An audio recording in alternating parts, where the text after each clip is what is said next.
Bem-vindo ao Papo de Segunda, Conversa de Primeira. Então, esse é o nosso primeiro programa e eu tenho a honra de receber aqui meu amigo Norman Calmos, que é uma sumidade. Sabe que eu não sou de pagar pau pra ninguém não, mas esse cara é fera demais. É uma das pessoas que eu mais gosto de conversar e de aprender, né? Porque toda conversa com ele é um aprendizado. Queria também agradecer a Hyped pela oportunidade aqui no estúdio do HiPod, né? Luizão, pela força. E se você está precisando de um podcast, e estiver aqui em Campo Grande, Mato Grosso do Sul, só procurar aqui o Luizão, que vai ter um lugar bacana como esse aqui, uma estrutura muito legal. E para você se manter atualizado com todos os episódios que vão sair, né, do Papo de Segunda, Conversa de Primeira, se inscreva no canal, clica no sininho aqui para você receber as notificações. E vamos nessa.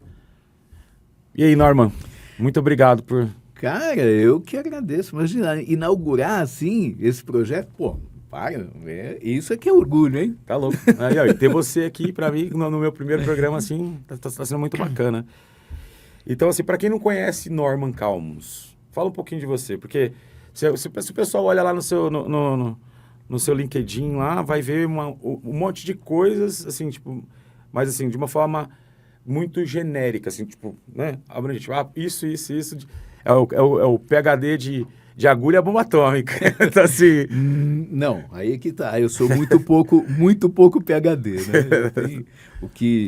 Não, eu gosto, primeiro, eu acho que eu nasci economista, não é possível, porque eu acabei caindo em economia meio aparentemente por acaso, mas, pô, aí eu comecei a gostar demais daquilo, isso já na faculdade, imagina, porque eu não, apesar de tudo, de não ter muita condição financeira, não sei o quê, eu não conseguia imaginar que eu não tivesse uma faculdade. É uma coisa louca, é muito diferente do que tem hoje. Aí, fui ter economia, bacana, e foi pegando e eu... Só que dentro da faculdade, já naquele momento, já não era muito fácil você encontrar quem falasse de liberalismo, escola austríaca, esquece escola austríaca, eu tinha de tudo menos isso. E no final, eu acabei gostando demais e lendo. Essencialmente, o que eu conheço de economia foi sozinho, né? Estudando, lendo, sozinho não, aprendendo de quem pensa de verdade. E aí eu fui fiz uma pós-graduação em gestão do conhecimento na Federal do Rio, que foi muito bacana, porque aí eu comecei a entender formas de fazer a economia ser compreendida, porque a economia é essencial, não tem nada. Aí o pessoal fala, como assim? E amor? Aí é que você precisa de economia mesmo, né? Sim. E comecei a entrar por esse caminho da gestão do conhecimento, que é muito legal. Fiz em ambiental, um monte de coisa, que eu gosto. Conhecimento, para mim, é legal. E aí, no final das contas, fiz meio de tudo, privado, público, no serviço público no Brasil estive em todas as esferas, né? Gosto, conheço. Sei que é necessário, é meio complicado, porque quem está a fim de, no Brasil, fazer um trabalho realmente importante e coerente não é muito fácil, porque você tem as forças políticas que puxam de um lado, puxam do outro. Então, é isso.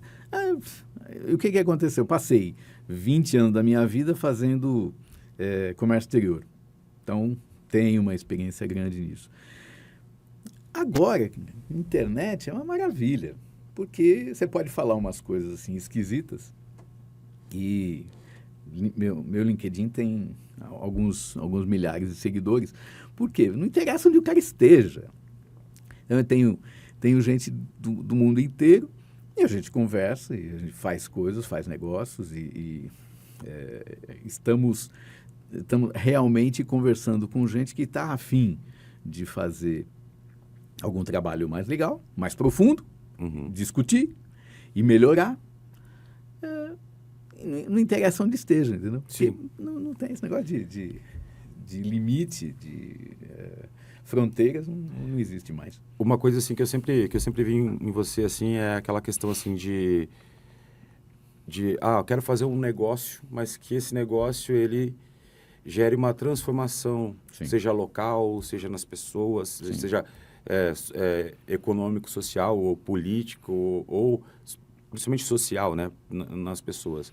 Então assim, tem alguns projetos que eu acompanhei, inclusive você nessa acompanhei assim, vendo como estava a jornada. Eu queria que você falasse um pouquinho com relação ao Diaríssima, né? Quando começou, aí depois Craft e aí então, a evolução disso. Essa história de tecnologia é bacana também por causa disso, né? Você acaba tendo outras possibilidades e a possibilidade concreta de você tocar as pessoas é uma responsabilidade grande e uma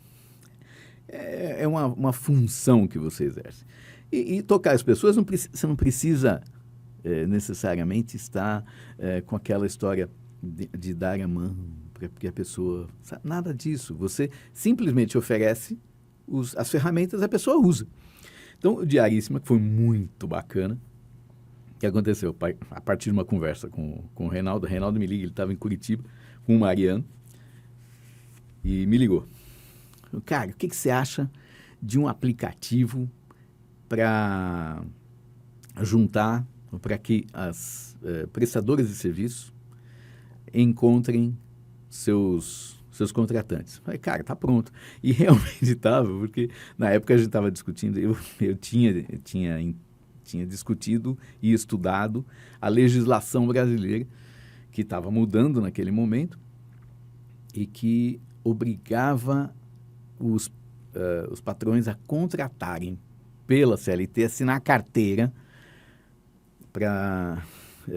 das empregadas domésticas. Cara, isso aqui vai dar uma bobagem, porque vai dar um desemprego danado. E foi pouco depois disso, o Reinaldo veio com isso e falou, tá, e aí, como é que está montado? Era simples. A gente tem um negócio que é um nome bacana, chama assimetria de informação. Assimetria de informação é o seguinte, tem um cara aqui que está precisando muito de alguma coisa e o cara que está do lado dele, é vizinho, não sabe. E esse aqui está precisando muito de um emprego e o outro não sabe. Então, isso é assimetria de informação. As pessoas não se conhecem e não sabem quais são as suas necessidades. E nós fizemos um marketplace especializado em serviços domésticos diários e colocamos no ar o Diaríssima.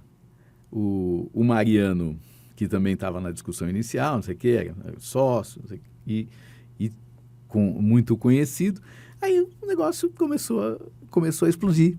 É o Mariano que ele está falando, é o Mariano do Munhoz e Mariano. Isso, do Munhoz e Mariano. Isso. Então, do Camaro Amarelo. O toiço do Camaro Amarelo. Então, ele.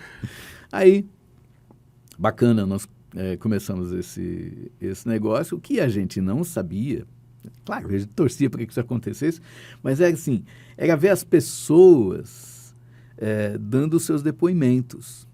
E coisas maravilhosas. Tem alguns que inclusive estão na internet, né, para buscar.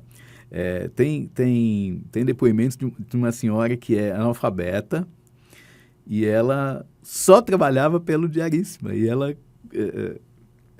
conta como é que era, que ela não sabia nem o endereço, como é que chegava. Aí nós colocamos um mapinha de linha de ônibus, tudo para ela chegar. Outra que era estudante de Direito e que pagou a faculdade com esses trabalhos. Gente que só fazia esse trabalho a partir do Diaríssima, porque tinha nota, né? Nota para o contratante, nota para o contratado. Não sei. E criou-se ali um ambiente de mais segurança, porque a gente valorizou a boa-fé das pessoas. Isso foi um negócio bacana que eu aprendi com o Maurício Vargas, do Reclame Aqui. O finado Maurício Vargas. Que ele falava, as pessoas são essencialmente boas. Então, essa coisa de ficar travando demais, isso não existe. E ali realmente a gente viu Os únicos problemas que nós tivemos no Diaríssimo, por incrível que pareça, foram problemas causados pelos contratantes que em alguns momentos reclamavam que tinha sumido um pacote de bolacha e aí acabava descobrindo que o filho tinha pegado, tinha comido. Ou então que tinha sumido uma joia, mas que no final das contas não era bem aquilo, que tinha caído, que estava em outro lugar. Nunca tivemos um problema. Nunca. Então, foi muito legal. E aí falou, bom, se a gente tem essa experiência, então vamos montar vamos ampliar, vamos criar o Craft, que era, aí ele tem 180, não sei quantas profissões lá dentro, você busca, não sei o quê, e a gente tinha um problema, porque era tudo gratuito. Como é que a gente faz para esse negócio funcionar? Né? Uhum. Então, outra vez, então, começamos a desenvolver, e aí acabamos entrando em blockchain, num token. A ideia era tokenizar todo aquele processo. Só que isso faz muito tempo, né? Muito tempo em nossos termos. Na verdade, vocês começaram a fazer isso logo que o blockchain começou a ficar popular, né? Vamos dizer assim. Então, assim, sempre na vanguarda aí, né? Aí, o raio do problema é que nós estamos no Brasil, as pessoas não estão muito acostumadas com quebrar paradigmas.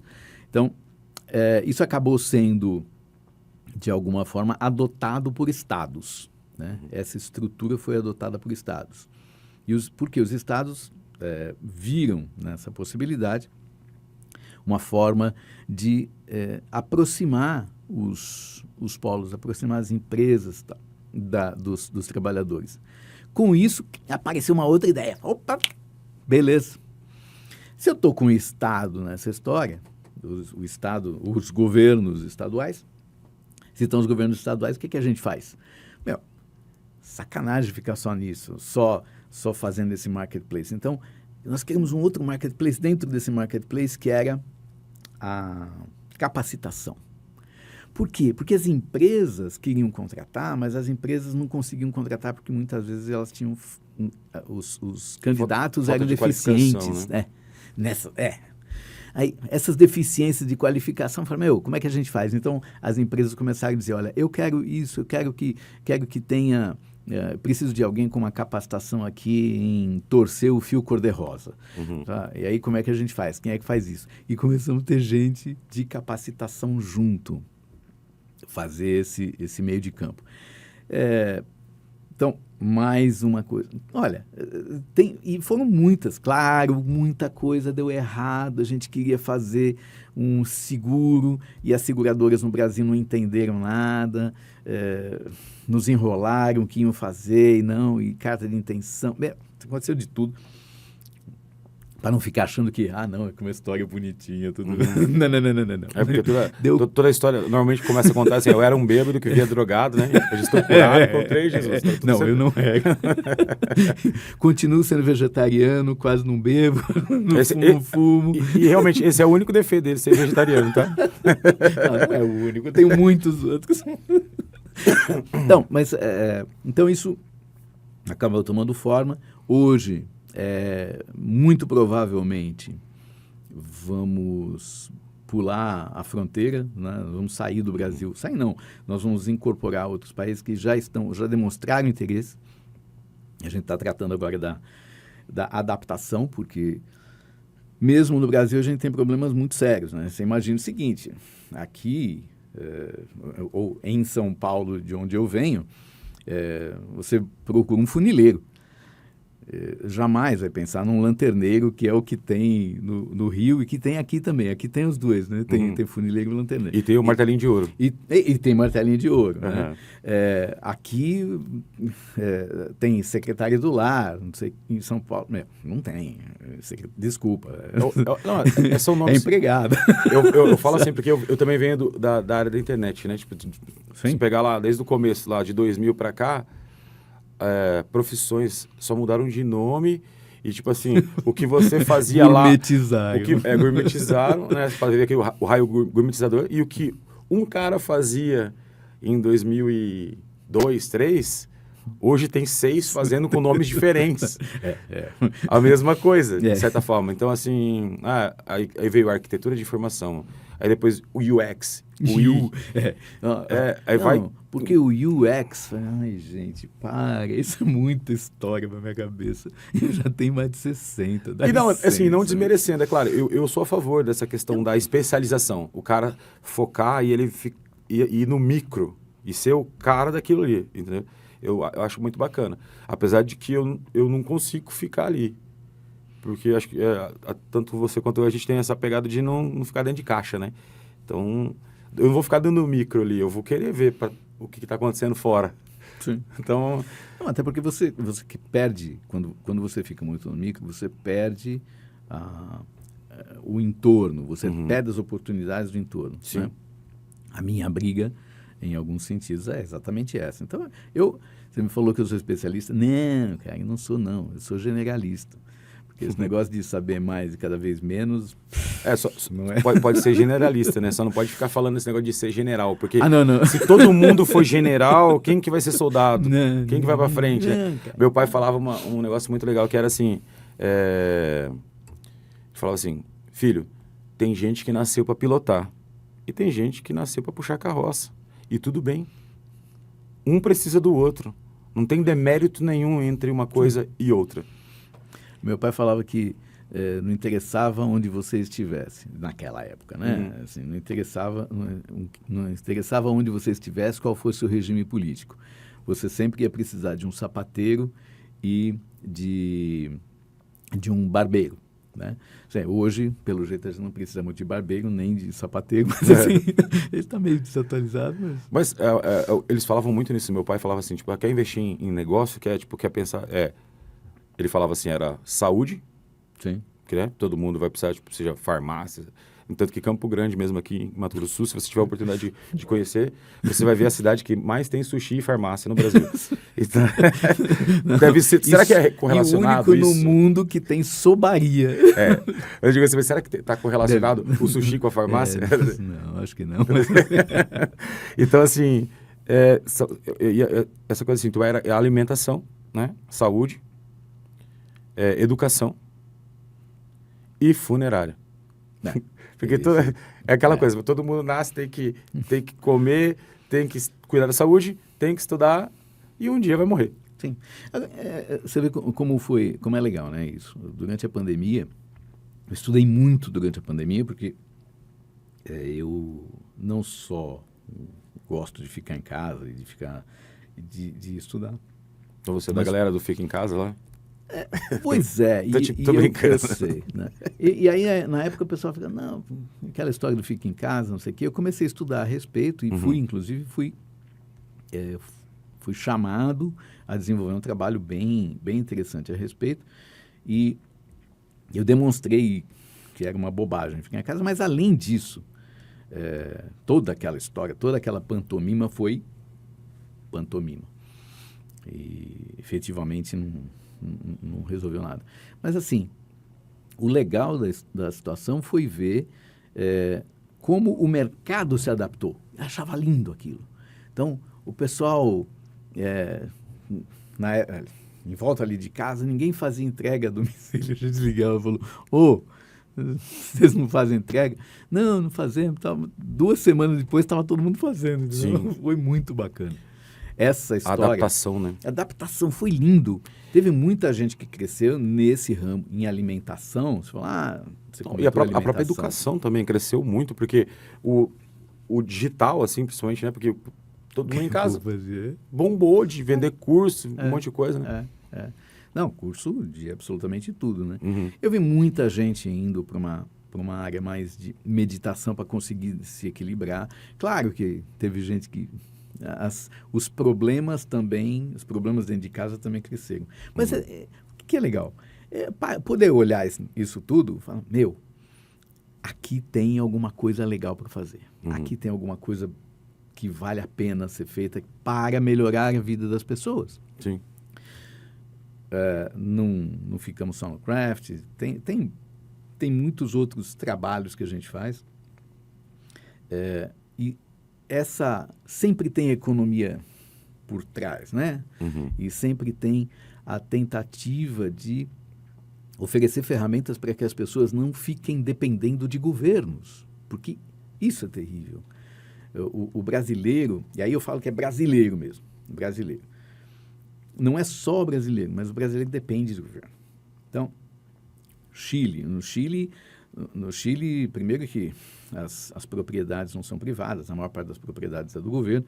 Então, o cara não se mexe, se o governo não tiver metido no meio. Tanto quanto aqui, mais possivelmente. Vai para o Uruguai. O Uruguai não quer saber de governo. O uruguaio ele está ali no meio. Eu converso com governos de todos os lugares. Do Uruguai, do Paraguai. Semana passada eu estava conversando com o ministro lá no Paraguai a respeito de um projeto e ele... Aquelas coisas assim que você fica chocado, né? Ele falou, olha, isso aqui é tão bom para o país, para a população do país, isso não pode ficar na mão do governo. Opa! Que legal, cara! É bom ouvir isso, né? Muito! De um cara, assim, claro, não, vamos fazer, mas isso não pode ficar na mão do governo, isso tem que estar no mercado, para o mercado manter, sabe? Para o mercado se valer oxigenar, disso. né? Não ficar aquela coisa estagnada. Não é meu, não quero colocar na minha caixinha, eu não quero depois tirar votos disso daqui, não. E até porque isso vai começando a se mutar, né? Ele vai evoluindo, ele vai crescendo, né? Com o decorrer da utilização, de como é feito. Vai né? multiplicar, vai ter concorrência, vai Sim, ter um que é melhor. Exatamente. É isso, cara. Isso é muito legal. Uma coisa que me chamou assim, a atenção quando você falou assim, você falou até que você aprendeu com o Maurício isso, eu também tive a oportunidade, né, de ter ele como um mentor, vamos dizer assim, né, porque eu era mais jovem, então muita coisa na parte comercial e tudo, aprendi bastante com ele. Você falou assim, que a pessoa, ela essencialmente boa.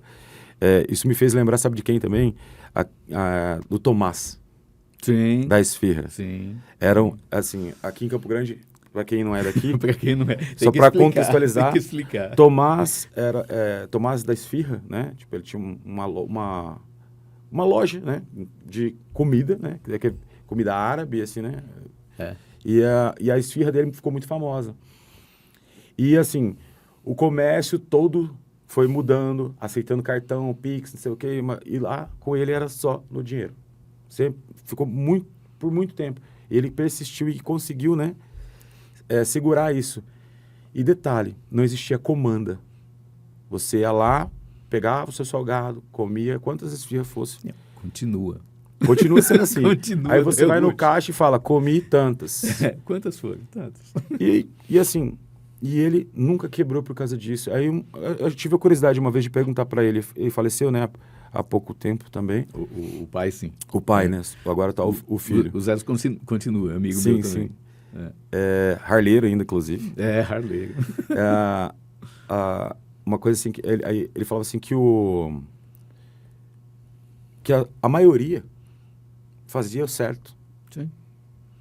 Eram poucos que faziam o errado. É tão pouco que não vale a pena controlar. Exatamente. Sabe?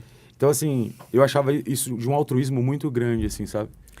Eu conheço, ouvi outro dia, faz 15 dias, uma pessoa falar para mim que a gratidão que ele sente pelo Tomás, esse negócio que ainda eu preciso contar para o Zezo,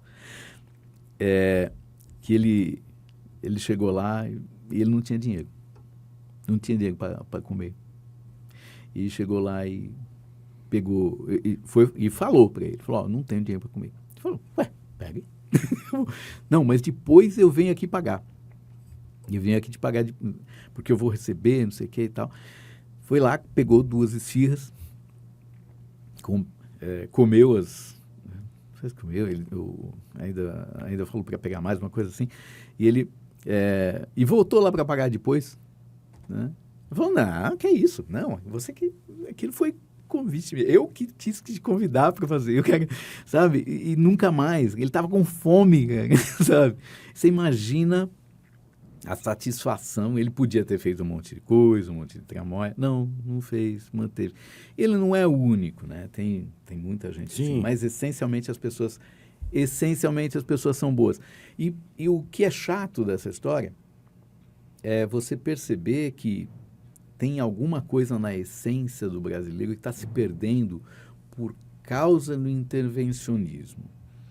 Então, não é só do governo, é da justiça também, que decide umas coisas fora do contexto, e que as pessoas percebem que não é justo, que não é correto.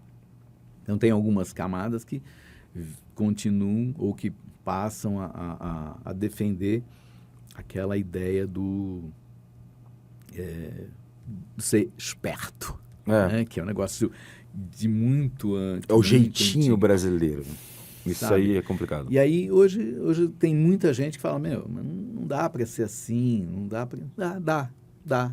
Dá para ser correto. Eu senti essa questão do jeitinho brasileiro quando eu estava em Portugal.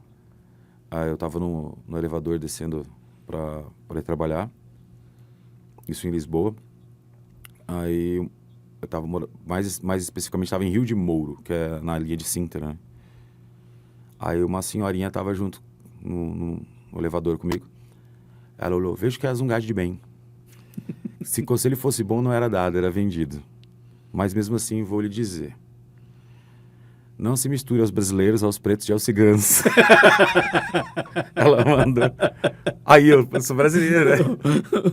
Mas ela falou isso. Só que assim, era tanta merda que acontecia, tanta coisa. E sempre assim, aparecia. Era essa população. Aí você imagina, Portugal cabe em 5 no Mato Grosso do Sul. Você imagina um negócio daquele tamanho. É a mesma coisa de você fazer uma caca numa cidade de interior. Não dá 5 minutos, todo mundo já sabe quem é você. Aquele cara lá de tal lugar. Então. Mas não é só lá. Né? Não é em vários lugares, né? Isso, pra você ter uma ideia, lá em Portugal, na época que eu fui pra lá em 2008, a gente chegava lá, eles tinham um seguro-desemprego que era longo. Uhum. Eles mudaram por causa dos brasileiros. Os caras trabalhavam 6 meses, aí pegava o seguro-desemprego e vinha pra Bahia. Curtia o seguro-desemprego. Porque ganhava em euro, vinha pra cá e ficava de boa.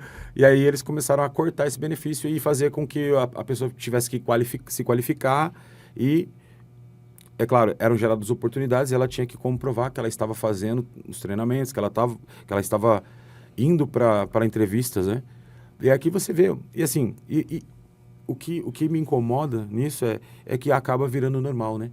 É você pegar, por exemplo, você ser mandado embora, entra com seguro-desemprego, recebe por 6 meses, aí você chega no outro empregador e fala, você pode esperar 3 meses para me registrar, para eu receber o meu seguro-desemprego? Isso é normal. E dependendo da região, o cara simplesmente não quer de jeito nenhum Perder, ele não quer fazer. Não, é direito meu. Eu não vou pegar um emprego antes de terminar. Não. E aí entra uma outra questão. E aí depois o cara trabalha 3 meses sem registro, que já está errado também. E no final das contas, ele ainda entra na justiça para receber esses 3 meses que ele não recebeu, porque ele está recebendo seguro-desemprego. Mas isso também tem outra questão, que a gente valoriza demais. Nós valorizamos a safadeza.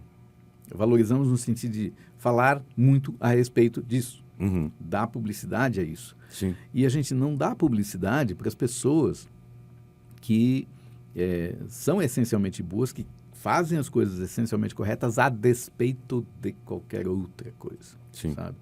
Então, por quê? Não é notícia, né? Não é notícia. Não vai hypar, né? Não vai viralizar. Isso, Quantos likes eu vou dar para o cara se eu disser que o cara fez um negócio bacana? Sabe? Que hoje é like, né? Uhum. Quantos likes? Não sei. Quantos views eu vou conseguir viralizar? Quantos seguidores eu vou ganhar com isso? Eu vou ganhar com isso? Puta, então, sabe? E tem algumas coisas que não é necessariamente que estão realmente se subvertendo ou se pervertendo, uhum. mas também porque aparece muito mais o que não é legal. Sim. Né? Então, isso é terrível. Eu não sei quantas decisões judiciais corretas existem no Brasil. Deve ter, mas a gente não sabe. A gente só sabe das coisas que são absurdas. Sim, né? sim. Gente em É, não, 14 anos de prisão porque rezou. Não, é aquela coisa assim, você demora uma vida inteira para construir uma reputação e 5 minutos você perde ela. Porque tudo que você fez de bom vai ser esquecido a partir do momento que você fez algo que não é bom. O mercado da reputação é outra coisa interessante.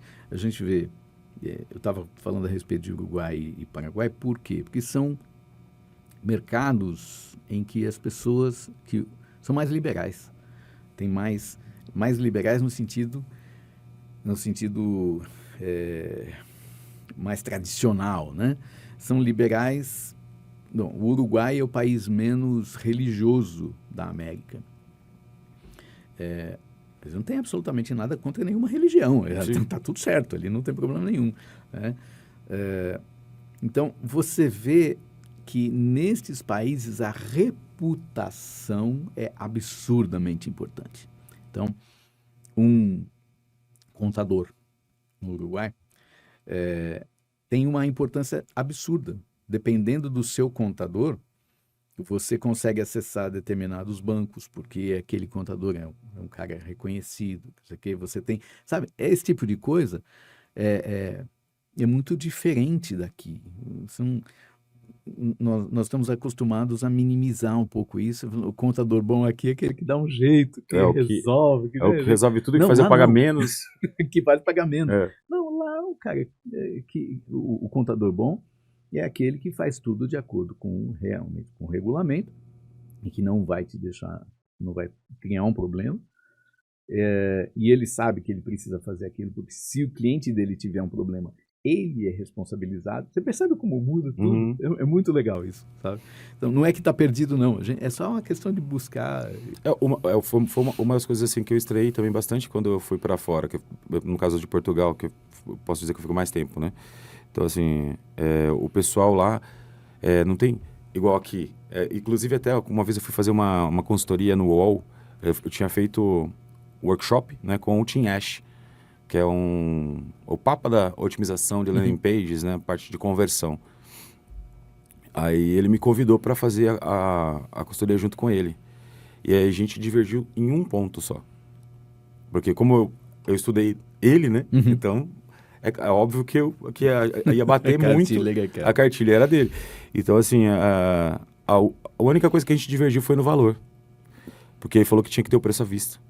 Aí eu falei pra ele, não, cara, você não conhece o efeito Casas Bahia. Sim. Aí ele falou, mas como assim Casas Bahia? Eu falei, Casas Bahia 24 vezes de X reais, assim, tipo, 9,99. Tipo assim, você vendeu sua alma ao diabo por 9,99 por mês, o resto da sua vida.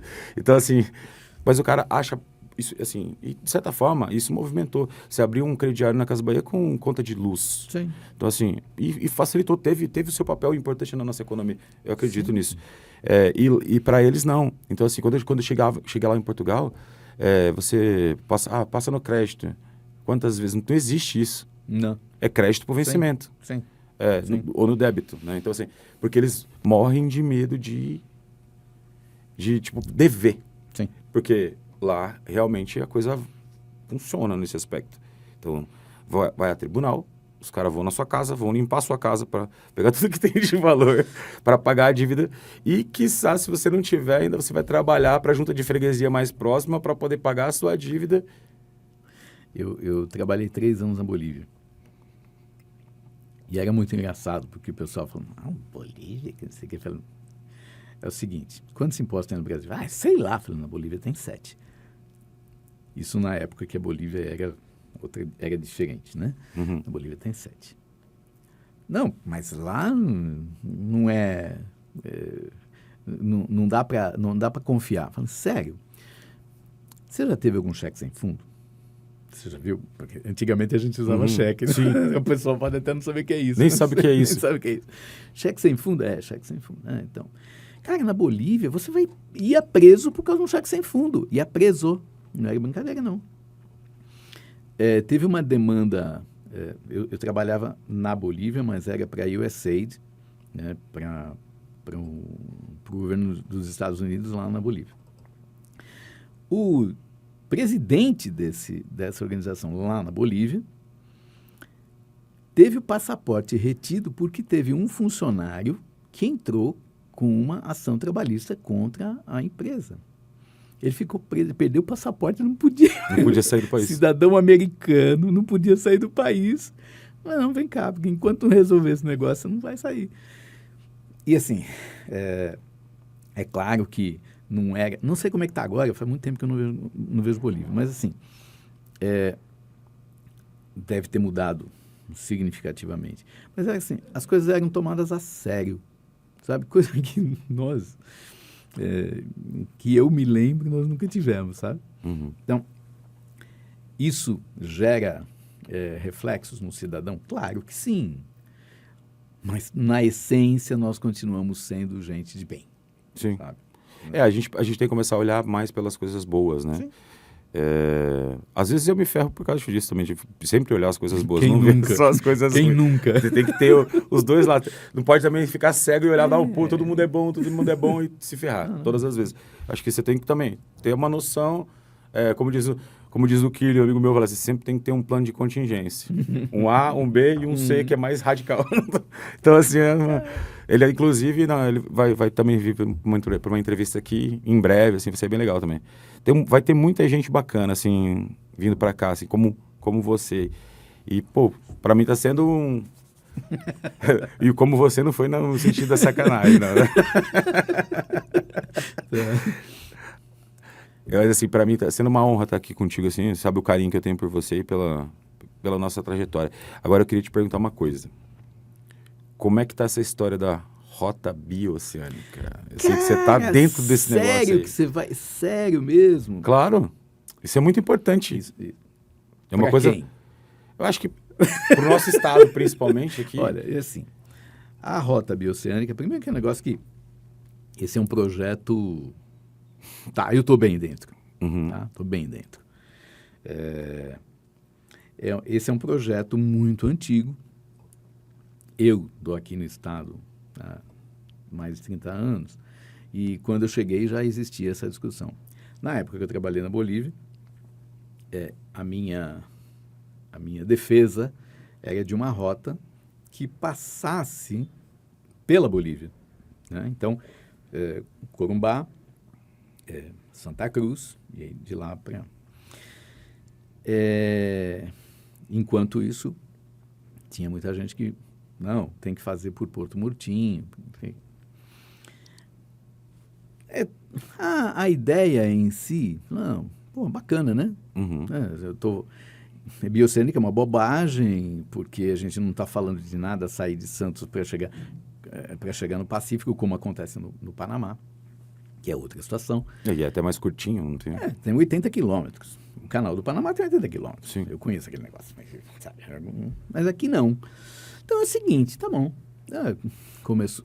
Essa história agora tomou uma certa proporção e está mais ou menos definida. E vamos entender essa brincadeira, né? E, assim, é pura fumaça. Pura fumaça. Esse negócio não existe. Não existe por uma simples razão. Não existe viabilidade técnica. Então, assim, antes de começar, é muito fácil de entender o que eu estou falando. Uhum. Pega uma régua ou um compasso e um mapa. É tudo isso que você precisa para entender que isso não passa de bobagem. Coloca uma linha, nesse compasso, nessa régua, você coloca 1.000 quilômetros. Coloca um centro em Campo Grande e traça um círculo. Você vai ver o que vai acontecer. Você vai ter todos os portos, são Porto de Santos, o Porto de Paranaguá, tá todos ali. Você tem o Paraguai inteiro. Você tem a maior parte da Bolívia, o Paraguai inteiro. Você tem uma parte da Argentina, ali no norte da Argentina. Você pega com 1.000 quilômetros De Campo Grande. De Campo Grande, de raio, 1.000 quilômetros de raio de Campo Grande. Você chega na Argentina, você chega em Jujuy. Você não chega em Antofagasta. Eu conheço os portos do Chile. Quando você não chega em Antofagasta, quer dizer... Não, para começo de conversa tem alguma coisa errada aqui. Estão falando que é mais perto. Não é mais perto, é mais longe. Larga de ser burro. Sabe? Não seja mentiroso. Está aí o mapa. Mas tá, eu não quero... Não é só isso. Então, assim, se eu tirar o material, soja, se eu tirar soja daqui de Campo Grande, eu vou chegar em Paranaguá antes de chegar em Jujuy, na Argentina. E depois eu tenho que cruzar o Chile para chegar em Antofagasta. Não funciona. Tá bom? Tem um outro probleminha. É pequeno, é pequeno. Como é que chama aquele morrinho? Aquele morrinho que tem ali, antes de chegar no Chile ali, que divide o Chile, como é que chama o morrinho? Os Andes. Os Andes, cacete. Morrinho. Morrinho, aqueles Andes. Então, os Andes. Você já tentou subir aquilo? Você já fez isso? Não. Não, de Harley você consegue. O problema é o seguinte, você vai chegar lá em cima esbaforido, sem oxigênio. O pessoal que chega... Acontece lá um fenômeno, sabe aquele negócio branquinho que cai do céu? Chama neve. Então, aquela porra fecha, e aí o caminhão não tem como passar. Os caminhões não chegam. Então, pera um pouquinho. Quer dizer que além da distância eu tenho um outro problema? Além da distância eu tenho um outro problema. Um outro pepino, uma outra situação é que antes de chegar lá, antes de sair do Brasil, você tem o Rio Paraguai, que é a grande história. Porque raios... Que é praticamente um mar, né? Estamos no mar. E as pessoas não conseguem... é rio, eu vou lá para pescar. Não, calma. Aquilo ali não é um rio, aquilo é uma hidrovia. Que é isso? Eu tenho capacidade de navegar com comboios de barcaças, substituindo literalmente milhares de caminhões na rua, nas estradas, substituindo, por um preço de frete que é 30% do frete do caminhão. Ora, pipocas, tem alguma coisa errada nessa história. A conta não fecha. Por que raios é que eu não tenho, então, uma iniciativa no sentido de mandar... Deixa eu explicar isso porque às vezes não é tão claro assim. A hidrovia começa em Cáceres, no Mato Grosso, desce, passa, usa Bolívia, né? Passa ali do lado da Bolívia, Corumbá, Porto Murtinho, continua para o Paraguai, passa por Concepción, por Assunção, entra na Argentina, aí já passa a ser o Rio Paraná, e aí existe uma região na Argentina que se chama Rosa Cruz, que é a Rosa Fé, não é Rosa Cruz, é a Rosa Fé, que é Rosário Santa Fé. Nessa região estão localizados só todos os industrializadores de soja da Argentina. Por quê? Porque os navios sobem, eles entram pela Bacia do Prata e sobem os navios, vão lá para retirar. Ou seja, nós estamos realmente às portas do Oceano Atlântico. Só que não por terra. E aí, não, mas é que aí vai economizar porque o Canal do Panamá... Primeiro, mentira que a gente usa o Canal do Paraná. Mentira. Em 2021, nós tivemos 4 navios brasileiros passando pelo Canal do Panamá. 4. 3 militares. Então, isso é uma bobagem. O Canal do Panamá é caro. É caro, está com problema, está secando, um monte de problema. Tá bom. Mas a gente não usa... Qual é a rota que a gente usa? A gente usa a rota do Atlântico passando pela África do Sul para chegar na China. Então, essa é a rota. Por quê? Porque os caras não gostam do Pacífico? Em parte, é verdade. O Pacífico não é nada pacífico. Mas o problema é o seguinte, a melhor rota é essa para chegar na China. Então, larga de bobagem. Isso tem origens, inclusive, no Chile. A Marinha do Chile sabe que os portos deles ficam mais distantes dos portos chineses, também sabem disso. Está escrito. Então, é uma bobagem. O que a gente está falando? É um monte de fumaça. Estão vendendo fumaça.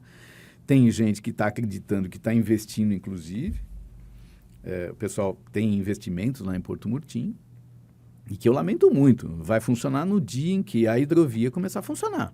Aí sim, não é que é um investimento perdido. Mas não pensa nisso. Para o Paraguai, isso é extremamente importante.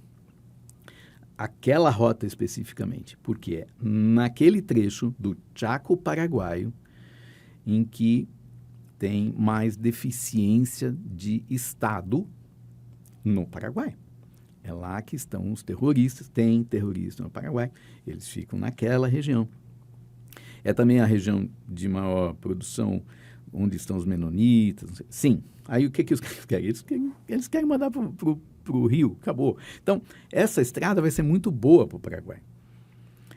Outra coisa, eu fiz o trecho totalmente asfalto, já existe com 140 quilômetros de diferença, mais longo, já existe, você cruza por Assunção, entra na Argentina, e na Argentina vocês têm 2 caminhos que vão chegar exatamente no mesmo lugar, lá em Jujuy. São 2 estradas paralelas, por duas províncias diferentes. Alguém me explica, pelo amor de Deus, por que raio que a gente está nessa história? É questão política. Já conversei com todas as autoridades, não sei o quê. Os caras não conseguem contestar um mapa, não tem jeito de contestar um mapa, mas está tudo certo. É uma questão política. Vai resolver Mato Grosso do Sul? Mato Grosso do Sul só não é infinitamente melhor porque não tem visão geopolítica. Nos falta visão geopolítica. Nós não percebemos que nós estamos no centro da América do Sul, né? Da América do Sul. Nós e o Paraguai. Sim. O Paraguai também. Só que o Paraguai está se dando conta disso. Uhum. Semana passada, o presidente Penha eliminou 50 impostos de importação. Ele sabe o que ele está fazendo. Ele sabe. Então, até que ponto nós... É igual aqui, né? É igualzinho. Igualzinho. Idêntico, só que não. Nós não nos damos conta disso. Nesse aspecto, a gente é extremamente arrogante, acha que não, nós podemos porque nós somos, porque somos fodásticos. Não. Porque realmente a possibilidade que a gente tem de desenvolvimento a partir da integração é gigante, que é uma coisa que a gente não está preocupado. Nós não estamos preocupados com isso. E não é exclusivo de Mato Grosso do Sul, não. Mas, assim, portanto, desculpe muito, mas falar de rota bioceânica para mim é muito fácil. Eu converso com... Já fiz não sei quantas discussões, participei de eventos internacionais. Tenho meu amigo Rubem Dario Guerrieri, da Argentina, que é um cara que manja muito de logística. Nós já tentamos de todo jeito encontrar alguém que nos conteste, porque, puta, adoraria. Nossa, cara, sabe? Os caras devem olhar para você e falar assim, lá vem o dementador do Harry Potter, tirar a felicidade da gente. Por aí. Agora sim, eu vou fazer essa provocação, não sei se você vai poder falar. Então, esse lance que eles estão falando, né, da rota bioceânica pelo Paraguai, então, não vai rolar? Não é que não vai rolar, a estrada rola. A estrada vai acontecer. Nós teremos alguma vantagem do ponto de vista de Mato Grosso do Sul? Vai ser usado? Não. Por uma simples razão. É absurdamente mais caro. Mas, além disso, deixa, assim, Santa Cruz, porra, beleza. Tem problemas, tem complicações para você cruzar a Bolívia, assim como tem na Argentina? Tem. A Bolívia vai para Iquique. Né? A Bolívia, você sabe que a Bolívia tinha uma saída ao mar e ela perdeu na guerra com o Chile e, nesse momento, o acordo que foi feito é que ela poderia usar o porto de Iquique sem custo. Tá bom. O problema é o seguinte, quando neva, com nevasca, esse negócio fecha e acabou. Não interessa se é boliviano, se é chileno, brasileiro, ele fecha, enfim. Agora, legal, Fora isso, tem um outro pequeno detalhe, que é a qualidade dos portos chilenos. O Chile já tem problema. O Chile não tem navegação de cabotagem por lei. Não pode ter. Tá? Um país daquele tamanho, que é uma tripa, tripinha. é uma tripa, o que ele faz? Em vez de usar o mar, que é o nosso equivalente aqui, da hidrovia, ele faz tudo por caminhão. Tá bom, legal. Mas, além disso, você chega lá, você tem portos bastante bons no sul do Chile, bons para carga containerizada, né? Frutas, tá tudo lindo. Quando você chega em Antofagasta, que é a base, né? O sonho de consumo. O sonho de consumo. Antofagasta tem um portinho, e eu não estou falando só de Antofagasta, Mejillones, o Super Puerto de Mejillones. O Super Puerto de Mejillones não tem nada, cara. Você não tem infraestrutura, não existe infraestrutura. Há menos de um ano atrás, pegou fogo numa esteira, na esteira, só tinha uma. O porto ficou 3 meses sem embarcar minério de ferro. Cobre, minério de ferro aqui. Ficou 3 meses. É isso que a gente quer? Quer uma brincadeira legal? Então é o seguinte, vamos mais para o norte, vamos no Peru. E no Peru, você vai ter o porto de Chancay, que a China está fazendo, e aí sim, a China está fazendo o porto de Chancay para ter uma base. Eles negam, mas assim, fica mais perto dos Estados Unidos, então é possível que assim, que estacione algum navio militar, uma coisa besta, pode ser, né?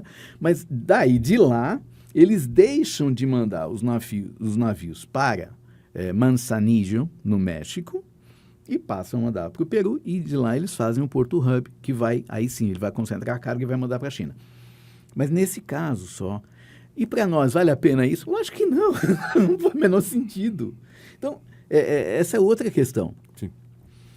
Adoro Chile, sabe? Gosto demais daquela região. O melhor lugar não é lá. O melhor lugar para um porto no Chile é Tocopilla, que não é sequer comentado, fica mais próximo da fronteira de Salta Jujuy, ali da Argentina, fica mais próximo do que o porto de Antofagasta. É uma cidadezinha pequenininha, não tem que pagar pedágio, nem tem que pedir autorização para o prefeito para cruzar a cidade com um caminhão, porque em Antofagasta isso acontece. Você percebe, sabe? Para. Então, legal. É bacana. Ah, não, mas o turismo? Ah, não, o turismo é legal. Meu, motão, você vai passar em cima da ponte, fica legal. Você sai dali a pouquinho, você tá nos Andes, começa a esfriar, perde o ar. Puta, muito bacana. Mas para carga não funciona. Só isso. Além do que chegar lá e não tem linha, não tem linha marítima. E aí dançou, você vai fazer o que com a carga? Então, não, mas é que já fizeram um teste com uma carga de gergelim, que saiu do Paraguai e chegou lá. E apodreceu, mas ninguém fala que apodreceu. Só chegou. Chegou. Não, como chegou, não é verdade, ele chegou. Sim. Então, não vai, entendeu? Não tem. Você acha que vai sair por onde essa rota, então? A rota não interessa. Para que eu vou sair com isso se eu posso mandar pelo rio, que é 30% do preço do frete, do frete rodoviário. Eu mando por hidrovia. É 1/3 do O valor. mundo inteiro usa isso. Nós é que não usamos. Mas é porque isso tem um outro interesse por trás, né? Como sempre no Brasil. Eu estava conversando com o Antônio Cabriga, o ex-ministro, e ele estava me dizendo o seguinte, falou, olha, o grande problema é que no Brasil você tem tantas restrições e o Estado se mete em tanta coisa que é difícil de você empreender, né? Então, por isso é que no Brasil a gente não usa hidrovia. Nós temos a hidrovia, o Paraguai-Paraná, o sistema Paraná-Paraguai, é simplesmente a hidrovia mais longa do mundo sem eclusa. Não precisa nem de eclusa. Aí vem os ecochatos. Não, mas o impacto ambiental foi um monstro. Eu estou te dizendo que eu tiro milhares de caminhões da estrada quando eu levo um comboio, quando eu baixo com um comboio pelo rio. Sim. Eu tiro milhares em um comboio. Você não leva isso em consideração? Será? Então, outra coisa, é um detalhezinho, coisinha besta. Você faz alfândega todo dia, né? Né? Sim, tá bom. todo dia. Todo dia. Então, é um porre. Aí você sai do Brasil, entra no Paraguai. 2 alfândegas. Sai do Paraguai, entra na Argentina. Sai da Argentina, entra no Chile. E aí você vai para o porto do Chile. Olha a proposta dos malucos, sabe? Não, mas a gente vai fazer um sistema de ventanilha única. E não sei o quê. É assim, quando a gente sai daqui e embarca a mercadoria num comboio, numa barcaça, ela vai ser embarcada direto. Ela pode, inclusive, nem tocar o solo de onde, dependendo do porto, nem toca o solo do outro país. Sim. Ele sai da barcaça e vai direto pro navio. Pode fazer isso. Qual é o problema de fazer isso? Precisa alguém parar para pensar e fazer conta. E isso, às vezes, pensar dói, né? Ou então... Dói para alguém, né? Dói para alguém. dói para alguém. Sim. E aí, evidentemente, é difícil você achar alguém que resolva conversar comigo a respeito de rota bioceânica, que é por isso. Não, mas eu acho assim, isso é muito interessante, porque a gente está tão acostumado, vamos dizer assim, com a desinformação, Sim. Ou com a informação direcionada, né? Sim. Ou, de certa forma... não é nem direcionada, ela é... Como... É o viés, né? É o viés. É enviesado, tudo exatamente. Enviesado.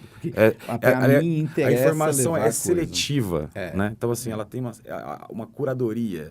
Isso vai para isso. Então, para, de certa forma, manipular a massa, né? Assim, eu não quero... tem gente que me faz uma pergunta muito mais complicada que eu não, e essa eu realmente não consigo responder. Mas a quem interessa? Bom, aí eu já não sei. Mas por quê? Eu não sei, não faço a menor ideia. Mas que interessa alguém, interessa. Mas eu não sei. Alguém ou alguém, sei lá. Não sei. Pode ser que não, né? Pode ser que alguém... Assim, mas eu sei lá, eu acho que seria um insulto a qualquer tipo de inteligência achar que ninguém está pensando nisso, que ninguém vê isso. Eu estive em Assunção há 3 semanas conversando com outro ministro, e aí ele falando para mim que eles estão preocupados com a questão do pedágio que a Argentina está colocando agora. Porque a Argentina está exigindo que as barcaças paraguaias, que, por sinal, o Paraguai é a 3ª maior frota de barcaça do mundo. O Paraguai tem 40 portos, o Paraguai tem 3 estaleiros, sabe? Bom, a gente acha que, não, o Paraguai então, é uma potência naval. Mas ele está preocupado com esse negócio do pedágio, e aí eu estava falando para ele, mas escuta, você está esquecendo que a hidrovia sobe. Ele está tão acostumado a mandar a mercadoria para baixo que ele esqueceu que também a hidrovia também sobe. Ele pode mandar para o Brasil via barcaça. Eu tenho na minha mão um estudo da empresa de planejamento logístico do Brasil, criada pela Dilma, EPL, e demonstra uma redução no custo de logística de carros de 74% se ele for feito pela hidrovia.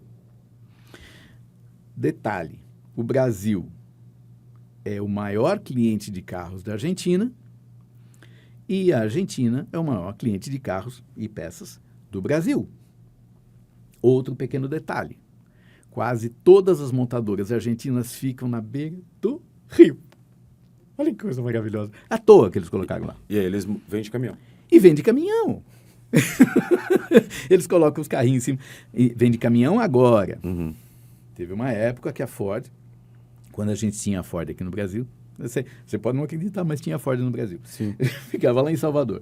Esses caras colocavam os carros dentro de um navio, lá na Argentina. Esse negócio descia, esse navio descia, dava a volta, descia lá em Salvador, baixava os carros de lá, ia para a Ford, da Ford, de lá, eles transportavam tudo por cegonha para o resto do Brasil. Olha que maravilha, olha que coisa inteligente, uma coisa maravilhosa. Então, é isso que é o negócio, você não consegue, não dá para levar muito a sério. Tem que brincar, né? É bem complicado isso. Mas assim, foi bem esclarecedor. Então, você que estava pensando que a rota bioceânica ia ser a solução da sua vida. Não. Sinto lhe informar. Lamento dizer que... Sabe aquele investimento lá, grandão, lá em Porto Murtinho, que está mais de ano parado? Bom, É bem isso. Norman, eu queria muito te agradecer por estar aqui hoje, assim, por ser minha cobaia, né? Assim, nosso primeiro episódio, né? Do Papo de Segunda, Conversa de Primeira, e hoje realmente é o Papo de Primeira na segunda-feira. Você quase mudou o nome do programa. Então, assim, primeiro papo. Pô, o primeiro papo isso, ainda. Cara. Então, assim, e eu vou ter por costume, em todos os episódios, trazer uma reflexão sobre nós mesmos, né? Então, se eu pudesse tirar 5 minutos para você voltar e falar com o Norman de 18 anos, o que você falaria para ele hoje? Cara, toca o pau. Por quê? Porque o Norman de 18 anos era mais medroso do que o Norman de 60 e quase 2. Era um cara bem travadaço, bem travado, sabe? E as coisas que eu fiz, assim, eu devia ter feito mais rápido, né? A gente tem muito medo de errar. Hoje, dá para abraçar o erro. Vamos lá, vamos tocar o pau. Não tem jeito de você hoje se esconder, a menos que você seja um falso danado. Então, vai, abraça o erro, sabe? O Norman lá de 18 anos ia falar, pô, mas como assim? Falei, pois esquece isso que você não pode errar, porque você tem que errar. Se você não errar, e erra rápido, para poder mudar depois. Eu economizaria muito mais tempo hoje, cara. Hoje estaria muito mais na frente, sem brincadeira. É isso. Muito obrigado. Tá vendo? Eu que agradeço. Isso é uma dica de sabedoria, hein? R, não tenha medo de errar, só que erra rápido. É isso aí. E erra mesmo. Pra valer. Mete o pé na lama. Mete o pé na jaca. Mas é isso, pessoal. A gente vai ficando por aqui hoje. Então, até a próxima segunda-feira. E para você que está vendo isso atemporal, né? Toda segunda-feira, às 18 horas, sai novo episódio do Papo de Primeira. Aliás, Papo de Segunda, Conversa de Primeira. O Norman já quase mudou o nome do programa. Então, assim, foi muito bom estar aqui com vocês hoje. Muito obrigado. Obrigado, Luizão, aí também pela força. Que, ó, se fosse lá na Inteligência Limitada, lá fazendo um jabá, seria o meu... Como que é? Esqueci agora o nome do cara. Como que era? Mandíbula. Mandíbula. Luizão, muito obrigado aí pela oportunidade. Vamos nessa. Valeu, gente. Obrigadão. Valeu.